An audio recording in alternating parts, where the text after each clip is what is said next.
If I was to ask you who the biggest chads of the Overwatch community are, what would you say? Would your vote go to the DPS players begging for a pocket mercy, support players who have to deal with the likes of Doomfist, or maybe tank players who plant their flag on the ground and claim what is rightfully theirs? The objective. Now granted, there was more than one occasion in which I found myself as the only player on my team showing any interest in actually playing the objective, but regardless of that, there are many things I learned when I decided to spend more time in the tank category. Most importantly, playing tanks is all about confidence. I mean, sure, you can play DPS and try to outfrag everybody else, but at the end of the day, you still need a support player to be your babysitter and tanks to go out and keep the bullies away from you. With that said, on our last episode, tired of making for a glorified target dummy, I took it upon myself to move on over to the DPS category and prove just how broken Echo truly is. But honestly, playing overpowered characters gets kinda boring very quick, and doing damage using characters that were designed to do so just isn't my style. While deleting Doomfist players using the most recent addition to the roster was definitely a very cathartic experience, it just doesn't have the same kind of impact as when you're dedicating a big tank ultimate just to BM somebody. And isn't that what Overwatch is ultimately about? I mean, talk about sending a message.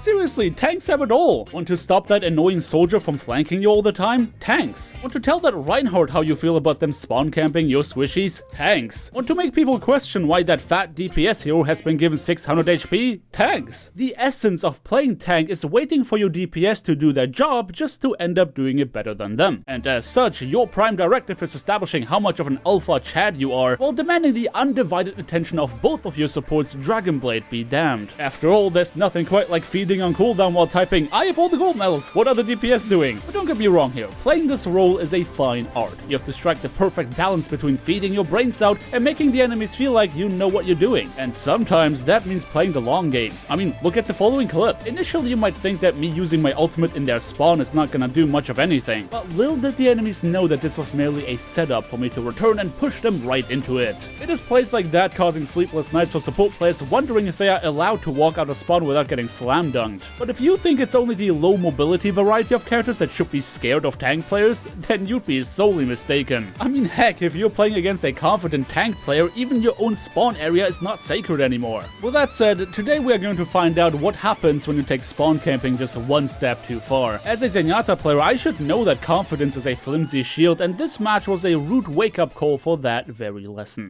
Our story today takes place on Blizzard Worlds. Now, as far as game modes in Overwatch are concerned, hybrid maps are definitely my favorite. Now, of course, some are better than others, but if I was to end the night, doing so after playing on something that isn't Paris would probably be it. As such, Delphi and I were determined to make this one count. But as much as we were ready to fight off the attackers, they seemed to have no interest in doing the same. As a matter of fact, they spent the better part of the first minute doing absolutely nothing but staying in the choke point. Come on, dude, how am I supposed to beat you up if you don't come closer? Every attempt they made of doing as much as moving their pinky toe into our territory resulted in them getting pushed back immediately, and I started to think that if I wanted to engage in honorable combat, I would only find that battlefield in their spawn. My Ana agreed and armed me with the damage mitigation necessary to start confronting the enemies on their home turf. And confront them I did, bringing down my hammer as a display of dominance. However, my indecisiveness and target prioritization caused them to get away mostly unharmed. We have now laid out the ground rules and we're awaiting the enemy's response, but our Echo player decided that feeding them 600 HP worth of ultimate charge was the better course of action. It was that feeding act that gave the Genji the confidence to Dragonblade into our backline,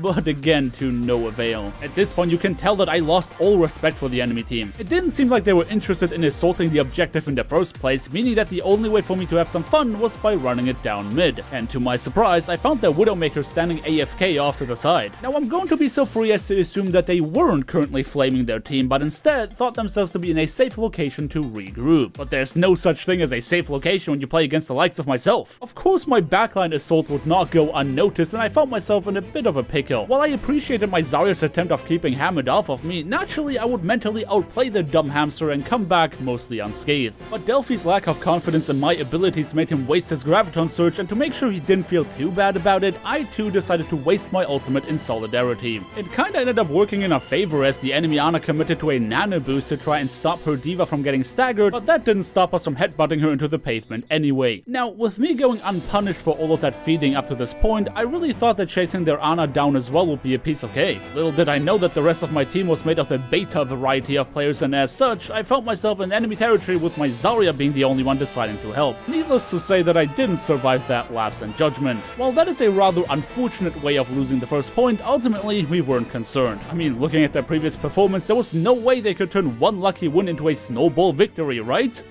Right? Our teams would clash once again around halfway through to the second point, and my Ana's ultimate was just the boost in survivability I needed to deliver some punishment. Now, I don't know a lot about Reinhardt, but as somebody who likes to play Ana, I do know that a nano boost at left click into fire strike combo is enough to take out a squishy. A sleep dart on the enemy diva made it impossible for her to dodge my charge, and I needed little more but a few swings of my hammer to get my ultimate and bring down the backline once again. But this time, there was no hesitation. I eliminated their snipers post-haste and even connected my charge with their mercy, but unfortunately she will be saved by Hammond's minefield. A lot of unfortunate events came together here, including a res on their soldier and the elimination of my Zarya that tried to turn the tide. It was with great effort that my team managed to come out ahead on this encounter, albeit by using more ultimates than I was comfortable with. But since the objective was smack dab in the middle, both of our teams were given a chance to take a breather. And as funny as it is to teabag your teammates when they get slept, what wasn't funny was the fact that our Echo got absolutely shafted by the enemy soldier. The opposition now had free reign over the high ground, meaning that they could chip away at our forces from a safe distance. What would ultimately bring our team to its knees was a nanovisor, because who cares about aiming on a hit scan hero anyway, and we were left with one last attempt of stopping them. And don't forget what's most important for you as a tank player: never show weakness before the enemy. Even if your confidence crumbles, the opposition must fear you and your every move. I mean, false confidence is confidence too, and when the enemies witnessed our nano boosted Zarya walking towards them, they did indeed respond accordingly. Now, I want to make sure that you don't mistake stupidity for bravery, because it is my belief that their Hammond simply didn't have the brain capacity to comprehend what kind of danger he was walking into. I mean, everyone else on their team learned to fear our tank line, but I hardly believe it was coincidence that the pea-brained hamster was the only one still rolling into us. I guess the fact that our DPS made no effort of stopping him also played into that. But credit where credit is due. While I could easily cleave my way through the minefield to reconnect with my team, my Ana was not quite that lucky, and it did buy the opposition valuable space they needed to get back on the objective. Without the main support, we had no choice but to respect the enemy team and go for a tactical retreat to avoid the stagger train. When our Ana finally respawned, she did her due diligence to heal our team, but seemingly forgot to consider sniper sight lines. I mean, I can't blame her. It's not like the enemy Widow really made a big impact up until this point, but now we had to take the fight without the support of our,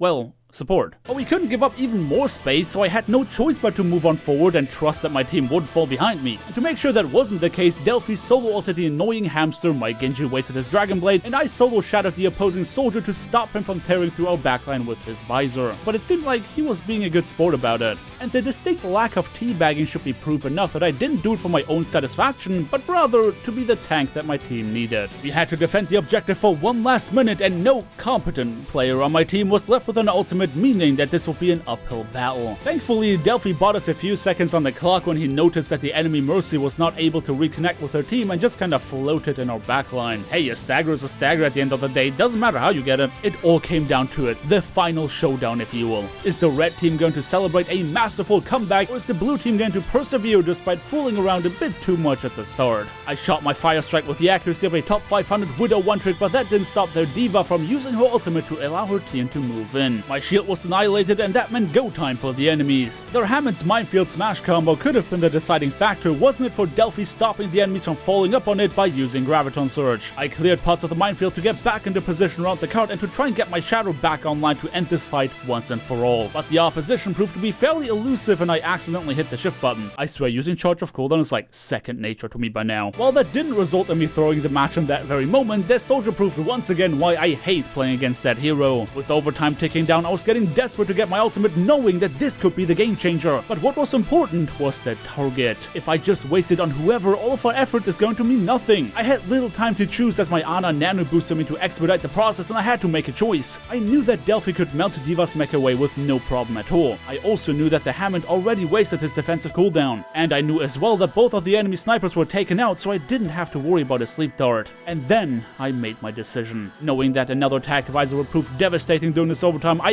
ignored their tank line and solo shadowed their soldier one last time. I eliminated the biggest nuisance to my support line, and the rest of the enemy team would fall shortly after. Victory was ours, and we will be able to end our session knowing that solo ulting can be a viable strategy. The end.